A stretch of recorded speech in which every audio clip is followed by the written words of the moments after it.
Happy evening all of you. I am professor Anant Kumar Das. आज मैं आप लोगों से शेयर करने जा रहा हूँ how to become UPSC IAS toppers in first attempt. UPSC IAS topper पहले ही प्रयास में कैसे बने, इस पर मैं 2 वीडियो ऑलरेडी बना चुका हूँ। Part 1 prelims, part 2 prelims. Preliminary examination के लिए 2 वीडियो में बना चुका हूँ। सारा आपको अवेयरनेस, टिप्स, रूल, है ना, tricks, trap and techniques and strategy prelims exam के बारे में मैं दे चुका हूँ दोनों वीडियो में।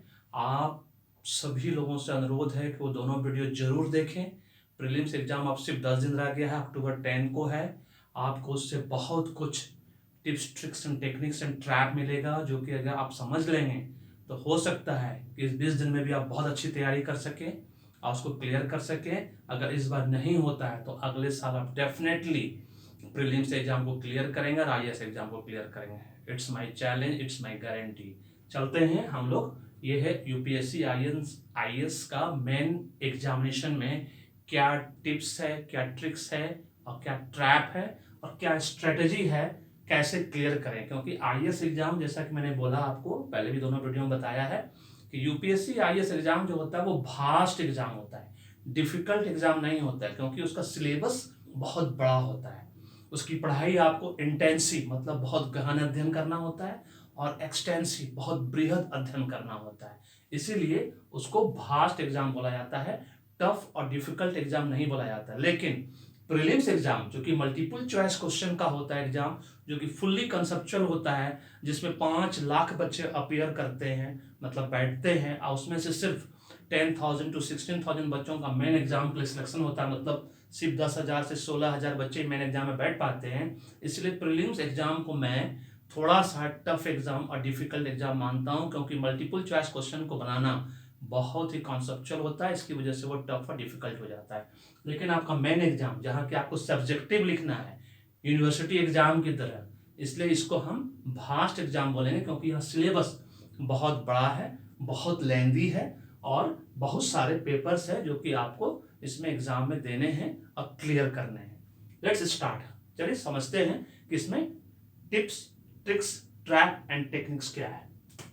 एग्जाम स्ट्रक्चर, जैसा कि आप लोग सभी जानते हैं, सिविल सर्विस में मेन एग्जाम के लिए पेपर ए और paper B, any language, 8th schedule में जो भी लैंग्वेज दिया हुआ है आपके उसमें यूपीएससी आईएएस के नोटिफिकेशन में, उसमें से कोई भी लैंग्वेज, जैसे हिंदी है, आसामीज है ना, ये सब अपना पाली है, संस्कृत है, ये सब आप ले सकते हैं। मतलब जो भी उसमें है उसमें ले लीजिए आप, 8th शेड्यूल में दिया हुआ है। वो मार्क्स 300 मार्क्स का होता है और 3 घंटे का होता है। ठीक है, ये क्वालिफाइंग नेचर का होता है एक्चुअली, मतलब सिर्फ आपको इसमें क्वालिफाई करना है। मिनिमम आपको 30% मार्क्स 300 में लाना है, ये आपको याद रखना है। 300 का 30% कितना होता है? 90 मार्क्स पास होने के लिए। ये एग्जाम अगर आप पास नहीं किया तो आप इन सब एग्जाम में, सिविल सर्विस के अदर एग्जाम पेपर में कितना भी अच्छा मार्क्स लाएंगे, आप पास नहीं होंगे। ये बात आपको याद रखना है। फिर पेपर बी जो है वो इंग्लिश होता है, वो भी same to same 300 marks and duration 3 hours का। तो ये दोनों पेपर जो है, कोई भी लैंग्वेज या इंग्लिश जो है, क्वालिफाइंग नेचर का होता है। क्योंकि एक बहुत बड़ा ऑफिसर बनने जा रहे हैं, तो एक ऑफिसर को आपका अपना लैंग्वेज पे कमांड होना चाहिए और प्लस इंग्लिश पे भी कमांड होना चाहिए। क्योंकि मैक्सिमम काम हिंदुस्तान में, क्योंकि इंग्लिश हमारा ऑफिशियल लैंग्वेज है, मैक्सिमम काम इंग्लिश में ही होता है ना, एज एन ऑफिसर बेसिकली। तब उसके बाद जो सबसे इंपॉर्टेंट पेपर है वो एशे का पेपर होता है ना। लेख लिखना आता होगा आप लोगों को, बचपन से हम लेख लिखते आ रहे हैं। लेकिन सिविल सर्विस में लेख लिखना अपने आप में एक कला है, अपने आप में एक बहुत बड़ा टास्क है। क्योंकि इसमें 250 मार्क्स का होता है, 3 घंटे का होता है। क्वेश्चन आपका हो सकता है 1 नंबर से 60 मार्क्स तक का क्वेश्चन हो, उसको कैसे लिखना है वो मैंने एग्जाम टेक्निक्स स्ट्रेटेजी में बताया है। किसी भी क्वेश्चन को सिविल सर्विस के मेन एग्जाम में किस तरह से पार्ट वाइज डिवाइड करना है, कैसे उसमें मैक्सिमम मार्क्स लाना, वो मैंने स्ट्रेटेजी में बताया है। उसके बाद इसका जो सबसे डिफिकल्ट पार्ट होता है वो होता है पेपर 2, जिसमें कि जनरल स्टडीज 1, सामान्य अध्ययन पार्ट 1। इसका 4 पार्ट होता है, सामान्य अध्ययन पार्ट 2, सामान्य अध्ययन पार्ट 3 और सामान्य अध्ययन पार्ट 4। ये चारों मिला के 1000 मार्क्स का होता है। तो 250 मार्क्स ईच होता है, तो ये 1000 मार्क्स का होता है। सबको इंडिविजुअल पास करना कंपलसरी है, ये आपको याद रखना है। कभी नहीं भूलना है वो कैसे होता है, ट्रैप वहीं पे है, उसको समझना है आपको। और फिर आपका ऑप्शनल पेपर होता है 250 मार्क्स का। मैंने बताया है कौन सा ऑप्शनल आप ले सकते हो, 10 साल का पूरा यहाँ एवरेज दिया हुआ है। और फिर ऑप्शनल पेपर जो होता है 2 होता है, मतलब ये टोटल 2 ऑप्शनल पेपर होता है जो 500 मार्क्स का होता है। सब खेल यहीं पे है, क्योंकि इसमें जितना अच्छा मार्क्स लाओगे आप, उतना फेयर चांस है आपका टॉपर बनने का। टॉपर बनने का और क्या ट्रैप और ट्रिक्स है वो भी मैं बताऊंगा अभी आपको। तो टोटल हो गया मेन एग्जाम का टोटल मार्क्स 1750 मार्क्स का टोटल एग्जाम होता है, जो कि ऐसे एग्जाम से शुरू होगा।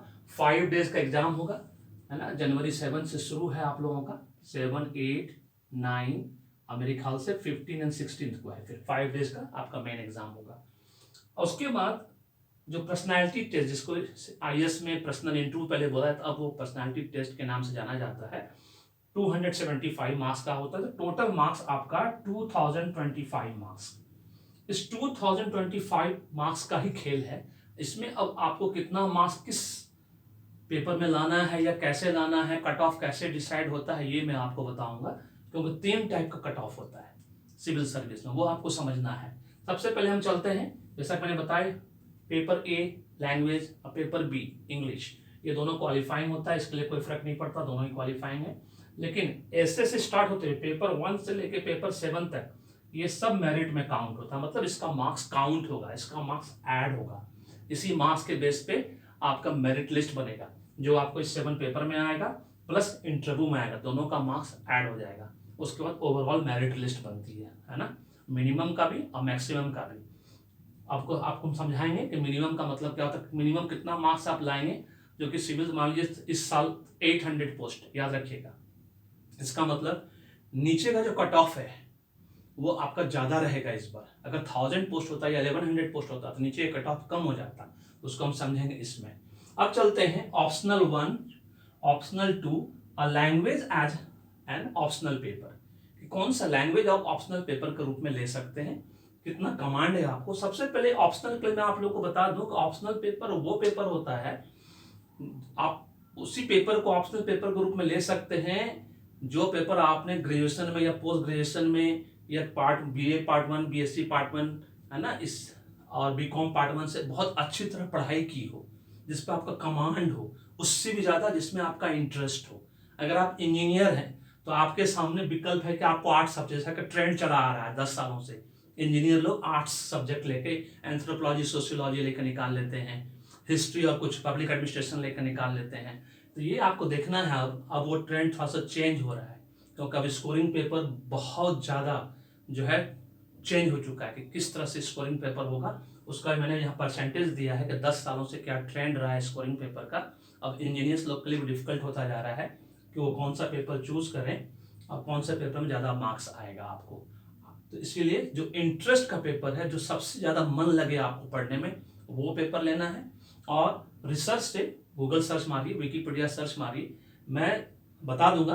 अगर आपको लगता है कि मुझे बताना चाहिए, मैं भी ये बता दूंगा कौन सा पेपर लेना चाहिए, लेकिन ये बताने से कोई फायदा है नहीं, क्योंकि आपका इंटरेस्ट जब तक नहीं पता लगेगा, मुझे ये बताना बहुत मुश्किल हो जाता है कि आपको किस पेपर में सबसे ज़्यादा इंटरेस्ट है। उसका जिसमें इंटरेस्ट होगा वो पढ़ने में ज़्यादा मजा आएगा, पढ़ने में ज़्यादा मजा आएगा तो आप उससे रिलेटेड बहुत सारी चीज़ें ढूंढेंगे, क्योंकि सिलेबस बहुत बृहद है, फिर इंटेंसिव एक्सटेंसिव स्टडी है, आपको बहुत पढ़ना होगा, है ना।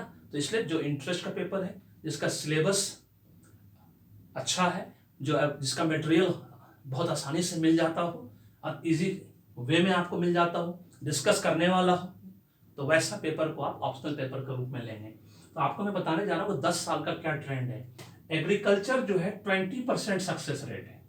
आपको जान के हैरानी होगी कि एग्रीकल्चर पेपर में 20% सक्सेस रेट है। उसके बाद मेडिकल साइंस का नंबर आता है जो 17% है। मेडिकल साइंस जो एमबीबीएस डॉक्टर लोग पढ़ कर निकलते हैं, मेडिकल साइंस लेते हैं। उसके बाद एनिमल हस्बेंड्री एंड जो वेटनरी साइंस जो होता है, वेटनरी डॉक्टर जो है, उनका नंबर 13% है। उसके बाद इकोनॉमिक्स का 12% सक्सेस रेट है। साइकोलॉजी का 11% सक्सेस रेट है। एंथ्रोपोलॉजी का 10% और पब्लिक एडमिनिस्ट्रेशन का भी 10% है। मतलब 10% के अंदर, 20 से 10% के अंदर 1, 2, 3, 4, 5, 6, 7 पेपर आता है। अब आपको खुद चॉइस करना है, आपको खुद सोचना है कि क्या मैं ये पेपर लेके बैठ सकता हूँ। यहाँ तो क्लियर है, जो एग्रीकल्चर साइंस पढ़ा, एग्रीकल्चर इंजीनियर है, वो एग्रीकल्चर इंजीनियरिंग लेके बैठ जाएगा। जो एमबीबीएस पढ़ के निकला उसके लिए मेडिकल साइंस का पेपर है। जो एनिमल हस्बेंडरी डॉक्टर है उसके लिए वेटनरी का पेपर, एनिमल हस्बेंडरी, वो आप ले नहीं सकते, दिक्कत ये है। अब आपके लिए बचता है इकोनॉमिक्स। अगर आप इंजीनियर हैं या आप जनरल ग्रेजुएट हैं, बीकॉम ग्रेजुएट हैं, तो आप इकोनॉमिक्स ले सकते हो, साइकोलॉजी ले सकते हो, एंथ्रोपोलॉजी ले सकते हो, पब्लिक एडमिनिस्ट्रेशन, ये सब बहुत बेस्ट पेपर माना जाता है कॉम्बिनेशन के रूप में, आप उसको चूज कर सकते हो। अभी तक लोग सिविल इंजीनियरिंग, मैकेनिकल इंजीनियरिंग ये सब नहीं लेके बैठे हैं, इनका कोई भी परसेंटेज सक्सेस रेट अभी तक मेरे सामने नहीं आया, ना ही गूगल सर्च में है, ना विकिपीडिया सर्च में है। बहुत आश्चर्य की बात है, एक इंजीनियर इंजीनियरिंग पेपर नहीं ले सकता, इसका मतलब है कि या तो ये पेपर स्कोरिंग नहीं है, इसका मतलब ये हुआ, या इसका मटेरियल अवेलेबल नहीं है, या इससे संबंधित जो भी रिक्वायरमेंट है वो अवेलेबल नहीं है, इसकी वजह से इसका सक्सेस रेट एकदम जीरो है आज के डेट में। Let's start. उसके बाद ज्योग्राफी का सक्सेस रेट 6% है 10 साल के अंदर, सोशियोलॉजी का 6%, पॉलिटिकल साइंस का 6%, केमिस्ट्री का 6%, कॉमर्स एंड अकाउंटेंसी का 6%, हिस्ट्री जो सबसे पॉपुलर सब्जेक्ट समझा जाता था जब 2011 से पहले जनरल स्टडीज का रूप में प्रीलिम्स में होता था ऑप्शनल सब्जेक्ट, हिस्ट्री सबसे टॉप से पर होता था, लेकिन अब मेंस एग्जाम में हिस्ट्री का सक्सेस रेट सिर्फ 5% है, लॉ का सिर्फ 5%, फिलॉसफी का सिर्फ 4%, जूलॉजी का सिर्फ 3% और मैथ का सिर्फ 2%। मैं हमेशा से मैं कहता आया हूं कि जितने भी इंजीनियर्स हैं, अगर आपका मैथ्स और फिजिक्स अच्छा है तो हमेशा मैथ्स और फिजिक्स लेके बैठो, क्योंकि मैथ्स और फिजिक्स सबसे ज़्यादा स्कोरिंग सब्जेक्ट है। और आपको बता दूं, आईएएस एग्जाम का एक बड़ा ज़बरदस्त टिप्स दे दूं मैं आप लोगों को कि आप लोगों का पेपर 3 प्रोफेसर चेक करता है, 3 विद्वान लोग चेक करते हैं, और तीनों विद्वान जो भी मार्क्स देंगे आपको, वो तीनों मार्क्स को टोटल किया जाता है, फिर एक एवरेज मार्क्स निकाला जाता है। इसका मतलब ये हुआ कि अगर मान लीजिए आप एग्रीकल्चर इंजीनियर, तो आपका कॉपी सिर्फ एग्रीकल्चर इंजीनियर फैकल्टी के पास ही जाएगा और किसी के पास नहीं जाएगा। आपने एमबीबीएस मेडिकल लेके दिया है तो आपके पास सिर्फ मेडिकल साइंस के प्रोफेसर के पास ही जाएगा। ऐसा नहीं कि किसी आर्ट्स ग्रेजुएट या आर्ट्स प्रोफेसर के पास भेज दिया जिनको कुछ भी मालूम नहीं, ऐसा नहीं होता है। Civil service exam is one of the best exam of the world. यहाँ पे बहुत ध्यान रखा जाता है इन सब चीज़ों का कि बच्चों को किसी भी वजह से किसी भी तरह का एक्सप्लॉइटेशन नहीं हो, इसीलिए 3 जगह भेजा जाता है कि एक प्रोफेसर बायस्ड हो सकता है, इसलिए सिविल सर्विस कॉपी पे आपने देखा होगा कास्ट, क्रीड, रिलीजन ये सब नहीं लिखा जाता है, सिर्फ रोल नंबर मेंशन होता है, नाम लिखा जाता है, नाम से शायद मेरे ख्याल से आजकल नाम भी नहीं दिया जाता है ना, ओएमआर सीट है उसको आपको गोल गोल करना है, जो भी करना है इस पर आपको लिखना ही है, पूरा सब्जेक्टिव पूरा है आपका, ठीक है। तो ये आपको ध्यान रखना है कि मेन एग्जाम में क्या आप इसमें से कौन सा ऑप्शनल चूज करेंगे जो आपको बेस्ट कॉम्बिनेशन देगा। तो लास्ट का ये economics, psychology, anthropology, public administration, ये बेस्ट कॉम्बिनेशन समझा जाता है, जिसका सक्सेस रेट 12% मतलब बहुत है, क्योंकि ये पेपर सिर्फ स्पेसिफिक है। एग्रीकल्चर कौन लेगा? Agriculture engineer. मेडिकल एमबीबीएस वाला लेगा, ये वेटनरी डॉक्टर लेगा। इंजीनियर लोग इसको लेते ही नहीं, ये तीनों खत्म हो गया। Civil engineering, mechanical engineering, electrical engineering engineer लेकर नहीं बैठते हैं। मैथ्स का सक्सेस रेट बहुत बुरा है, ये देखिए 2% ओनली। इसका मतलब बहुत कम लोग लेकर बैठते हैं, इसीलिए ऐसा है। अगर जब इसका परसेंटेज बढ़ जाए, इंजीनियर लोग लेने लगे मैथ्स और फिजिक्स, देखिए इसका परसेंटेज रेशियो कैसा बढ़ता है, क्योंकि यहाँ पे फिजिक्स 0, बॉटनी 0, मैनेजमेंट भी 0। मैनेजमेंट भी पेपर लेके कोई नहीं बैठता, लेकिन मैनेजमेंट सबसे आसान पेपर है, उसका आंसर लिखना बहुत ही आसान है। और आपको और आश्चर्य होगा कि language as a optional, language paper को एज एन ऑप्शनल लेकर लोग बैठ रहे हैं, उसमें आसामीज जो है 40% सक्सेस रेट देता है, लेकिन आप नहीं लेंगे। याद रखिए, लैंग्वेज पेपर कभी नहीं लीजिएगा अगर आपको लैंग्वेज पे कमांड नहीं हो। जब तक आपने बीए एमए लैंग्वेज में नहीं किया हो, आप किसी कीमत पे लैंग्वेज नहीं लेंगे, क्योंकि हिंदी जो है इसका परसेंटेज सिर्फ 6% है सक्सेस रेट, इसी से आप अंदाजा लगा लीजिए। पंजाबी ये देखिए 27% है, गुजराती 17% है, कन्नड़ 16% है, मराठी 16% है, इंग्लिश 15% है, उर्दू 14 है, तमिल 13%, तेलुगु 12%, संस्कृत 11%, पाली 10%। But what is the status of Hindi? 6% only. इसका मतलब क्या है, ये आपको खुद सोचना है कि Hindi as a language paper is very tough. इसका मतलब इसका सिलेबस बहुत बृहद है, बहुत रिच है, और जो भी हिंदी पेपर चेक करते हैं वो विद्वान लोग, अगर उनके एक्सपेक्टेशन से आपने नहीं लिखा तो आपका परसेंटेज ऐसा ही रहेगा।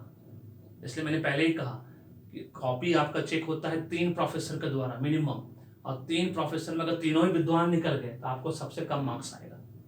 इसलिए लैंग्वेज तो बिल्कुल नहीं लेंगे आप, अगर आपको उस पर कमांड नहीं है, अगर आपने BA MA लैंग्वेज में नहीं किया है तो किसी कीमत पे आप लैंग्वेज पेपर नहीं लेंगे, ये आपको एकदम ध्यान रखना है। बेस्ट स्कोरिंग पेपर यहाँ से है, इधर से उठाइए, इधर से उठाइए, दोनों कंबाइन करके देखिए, उसका एवरेज निकाल कर देखिए, आप एकदम क्लियर करेंगे कि ऑप्शनल में ही मैक्सिमम मार्क्स आपको आएगा। जनरल स्टडीज में, सामान्य अध्ययन में 60% मार्क्स आज तक किसी को सिविल सर्विस में नहीं आया। 50% मार्क्स भी बड़ी मुश्किल से आता है ना। ऐसे में भी 50% मार्क्स बड़ा मुश्किल से आता है, मतलब 250 में 125 मार्क्स अगर ले आया कोई, बहुत बड़ी बात है। 60% तो मैंने अभी तक नहीं देखा है किसी भी गूगल सर्च या विकिपीडिया में कि किसी ने 60% मार्क्स लाया हो। Let's start with trapping. What is trap? बच्चे कहाँ पे फेल हो जाते हैं इसमें, फिर इसमें से 10,000 से 16,000 के बच्चों के बीच में से फिर 2,000 to 3,000 बच्चों को इंटरव्यू के लिए कॉल लेटर जाता है। ऐसा क्यों होता है वो आप समझना है। इस बार चूंकि 800 ही पोस्ट है, पोस्ट के हिसाब से कट ऑफ तय होता है, वो आपको ध्यान रखना, ये बात याद रखनी है। से फॉर एग्जांपल 1000 पोस्ट अगर रहता इस साल, तो क्वालिफाइंग कट ऑफ जो होता 30% होता, मतलब टोटल 2025 का 30% ओनली। तो ये कुछ 600 से कुछ ज्यादा मार्क्स आता था। मतलब जो लोएस्ट मार्क्स होता था मेरिट लिस्ट में आने के लिए कि 1000 पोस्ट को अगर भरना है गवर्नमेंट ऑफ इंडिया को, तो 1000 पोस्ट का जो लास्ट पोस्ट 1000 नंबर होता था उसको कम से कम 600 मार्क्स जरूर आना चाहिए, तभी वो उस मेरिट लिस्ट में आएगा। लेकिन चूंकि इस बार 800 पोस्ट है, तो 800 पोस्ट की वजह से क्या होगा, इस बार आपका कट ऑफ चला जाएगा मेरिट लिस्ट 33 to 35%। 33 to 35% का मतलब ये हुआ कि ये रहा यहाँ 800 पोजीशन, 660 मार्क्स मिनिमम आपको आना चाहिए इस बार। 2025 में सॉरी 2025 जो टोटल मार्क्स आपका मेन एग्जाम का इंटरव्यू मिला के, मेन एग्जाम का 1750 मार्क्स है, इंटरव्यू का 275 मार्क्स है, दोनों मार्क्स मिला के 2025 होता है। इसमें से इस बार आपको 666 लाना होगा, तभी आप मेरिट लिस्ट में सबसे लोएस्ट पदान पर रहेंगे, सबसे निचले पदान पर रहेंगे। मीन्स आपका रैंकिंग 800 रैंकिंग होगा, और वो रैंकिंग फिर बढ़ता चला जाएगा। ठीक है, कैसे बढ़ता चला जाएगा अब आपको समझना है कि टॉपर का जो कट ऑफ होगा इस बार, क्योंकि वो 800 पोस्ट है, वो 53 to 55% पे जाएगा। टॉप 10 में आना है तो आपको 53 to 55% मार्क्स लाना पड़ेगा। जी हाँ, टोटल का 2025 मार्क्स का 53 to 55% मार्क्स टॉप 10 में आने के लिए, जिसमें कि 1050 से 1100 मार्क्स के बीच आपको लाना होगा अगर आपको टॉप 10 में आना है तो मिनिमम। ठीक है, कभी कभी 1100 से ऊपर भी चला जाता है, डिपेंड करता है कि जो टॉपर है उसने कितना मार्क्स लाया, उसी से काउंट होता है सब कुछ, लेकिन ये रेंज इसी बीच में जाता है 53 to 55 मार्क्स। अब मैंने यहाँ पे लिस्ट दी हुई है कि टॉप 1 to 10 पोजीशन, टॉप 10 जो है उसको मिनिमम 1050 से 1100 मार्क्स लाना है, क्योंकि 800 पोजीशन है सिर्फ इस बार। टॉप फिर 11 to 50 को 1012 से 1049 का मार्क्स लाना है, मतलब आपको 2025 मार्क्स जो टोटल है मेन एग्जाम में इंटरव्यू का, उसका सिर्फ 50% आप मार्क्स लेके आ जाएंगे तो आप टॉप 50 के अंदर आ जाएंगे। ये आपको याद रखना है। 2025 जो टोटल मार्क्स है उसका 50% मार्क्स लेके आएंगे तो 1012 मार्क्स होता है, तो आप टॉप 50 के अंदर आ जाएंगे इस बार, क्योंकि 800 पोजीशन ही है इस बार, वैकेंसी सिर्फ 800 रख रहा है। टॉप 51 to 100 के लिए आपको 1000 से 1012 मार्क्स लाना पड़ेगा। अगर आपको 100 अंडर 100 के अंदर आना है तो कम से कम मिनिमम 1000 मार्क्स या 1012 मार्क्स के अंदर, 12 मार्क्स का डिफरेंस होता है। उसके बाद 10-10 मार्क्स पे ही 100 पोजीशन चेंज होता रहता है। याद रखिएगा, सिविल सर्विस एग्जाम का जो मार्क्स का जो परसेंटेज है वो 10-10 मार्क्स में 100 पोजीशन का डिफरेंस हो जाता है। अब उसके बाद जिसको 980 मार्क्स आएगा मान लीजिए, वो सीधा 200 पोजीशन पे चला जाएगा। उसका 970 आएगा तो वो 300 पोजीशन पे चला जाएगा। 960 आएगा तो वो 400 पोजीशन चला जाएगा, और 950 जिसको आएगा वो 500 पोजीशन पे चला जाएगा, और जिसने 660 मार्क्स लाया वो सीधा 800 रैंकिंग पे जाएगा। और इस बार 800 ही वैकेंसी है। इसका मतलब मिनिमम कट ऑफ जो है वो आपका 33 to 35% पे जाएगा, वो मिनिमम 660 होगा। अगर यही पोजीशन अगर 1000 रहता था या 1100 पोस्ट होता था तो ये फिर 30% पे कट हो जाता था, जिसका मतलब सिर्फ 600 मार्क्स लाने से आपका हो जाता था। लेकिन इस बार आपको मिनिमम 660 मार्क्स लाने होंगे। अगर आपको IAS का 800 पोजीशन पे भी आना है तो मिनिमम 660 मार्क्स आपको टोटल मेंस प्लस इंटरव्यू का मिला के लाना होगा, जो कि सिर्फ 33 to 35% के आसपास आता है। अगर अगले बार आपका भाग्य ने साथ दिया, गवर्नमेंट ऑफ इंडिया को वैकेंसी बढ़ानी पड़ी, 1000 या 1100 हो गया वैकेंसी, तो आपको 600 मार्क्स में हो जाएगा, जो कि 30%, 2025 का 30%, 608 मार्क्स से 10 मार्क्स कुछ होता है, उसमें हो जाएगा आपका। तो ये आपने ट्रैप समझ लिया है कि ट्रैप यहाँ है, इसी को कहते हैं ट्रैप, जो कि बच्चे अभी तक नहीं समझ पाते हैं या नहीं समझ पाते हैं गूगल सर्च करके, विकिपीडिया से, कोचिंग क्लास में भी खुल के नहीं बताया जाता होगा शायद, इसकी वजह से बहुत बच्चे एकदम 2-2 मार्क्स, 4-4 मार्क्स, 5-5 मार्क्स से फेल हो जाते हैं। ऐसा हम लोग के साथ भी हुआ है, बहुत सारे दोस्तों के साथ हुआ है ना, हम लोग जानते हैं, हमारे फैमिली फ्रेंड रिलेटिव्स में बहुत लोगों के साथ ऐसा हुआ है। एनीवेज, अब चलते हैं एग्जाम टेक्निक्स एंड स्ट्रेटेजी। इसको समझना बहुत जरूरी है। मैंने प्रीलिम्स एग्जाम के लिए बताया था, अब मेंस एग्जाम के लिए भी सेम रूल है। NCERT बुक्स पढ़ना है आपको हर हालत में, सारे नोट्स NCERT बुक से ही बनाने हैं, क्लास 6 to क्लास 12। कोई भी बुक्स खरीदने से पहले, रिकमेंडेड बुक्स खरीदने से पहले या रेफरेंस बुक खरीदने से पहले प्रीवियस ईयर क्वेश्चन पेपर लीजिए, प्रीवियस ईयर क्वेश्चन पेपर लीजिए, है ना, उसको खूब बढ़िया से बना जाइए या उसको पढ़िए पहले, उससे related on the basis of that कि देखिए कितना दूर तक सिलेबस पूछा गया है, फिर मार्केट में जाके उस बुक्स को खरीदिए और फिर उससे पढ़ाई शुरू करिए। किसी का जो भी अच्छा ऑथर, बहुत सारे लोगों ने बुक्स लिखा है सिविल सर्विस के बारे में, क्योंकि ये तो मार्केटिंग हब हो गया आज की डेट में। तो अपने सीनियर से पूछिए, प्रोफेसर से पूछिए। अगर आप दिल्ली में हैं तो बहुत फायदा है आपको, पटना में है या हैदराबाद में है या बेंगलोर में है या कोटा में है, किसी भी अच्छे सिटी में जहाँ की IAS की तैयारी बड़ा ज़बरदस्त चलती है। हमारे देश में तो कम से कम 50 जगह ऐसा जहाँ की सिविल सर्विस की तैयारी बहुत ज़बरदस्त और धूमधाम से चल रही है ना। सैंपल पेपर कलेक्ट करिए, मॉक टेस्ट देने का कोशिश करिए, क्वेश्चन बैंक लेके आइए, कोचिंग क्लास नोट्स मिलता है तो वो लेके आइए, उससे तैयारी करना शुरू करिए। ये 5-6 चीजें जो है आपको सफलता दिलाने में सबसे पहला मदद करेगा। समझ गए आप लोग। अब सबसे इंपॉर्टेंट पार्ट है कि जो भी ऑप्शनल ऐसे सामान्य अध्ययन जनरल स्टडीज पेपर, उसको लिखे कैसे। किसी भी आंसर को लिखने का सिर्फ एक ही तरीका होता है और अच्छा मार्क्स लाने का, चाहे वो कितने भी मार्क्स का क्वेश्चन क्यों ना हो, एक्सेप्ट 1 मार्क्स 2 मार्क्स क्वेश्चन छोड़कर, जिसके लिए 2 लाइन 3 लाइन, बड़े क्वेश्चन के लिए लॉन्ग क्वेश्चन जो होता है, जो मान लीजिए 20 मार्क्स का है, 30 मार्क्स का है, 40 मार्क्स का है, तो उसको 4 भागों में बांटा गया है। किसी भी क्वेश्चन का आंसर आप 4 भाग में बांट के लिखिए। पहला उसको इंट्रोड्यूस करिए, introduce the topic, define the topic, explain the topic, conclude the topic. ये मैंने यहाँ बताया है आप लोगों को।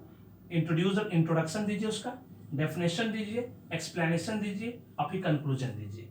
एक्सप्लेनेशन के अंदर आप advantage, disadvantage, merit, demerits, pros cons, है ना, प्रोस कॉन्स बोलते हैं उसको, उसका बहुत सारा पॉइंट चार्ट, बार डायग्राम, पाई चार्ट, इस तरह से आप उसको प्रेजेंट करिए। सब चीज को हमेशा डायग्राम के थ्रू प्रेजेंट करिए। देखिए आपको मैक्सिमम मार्क्स आपको मैथ एग्जाम में आएगा।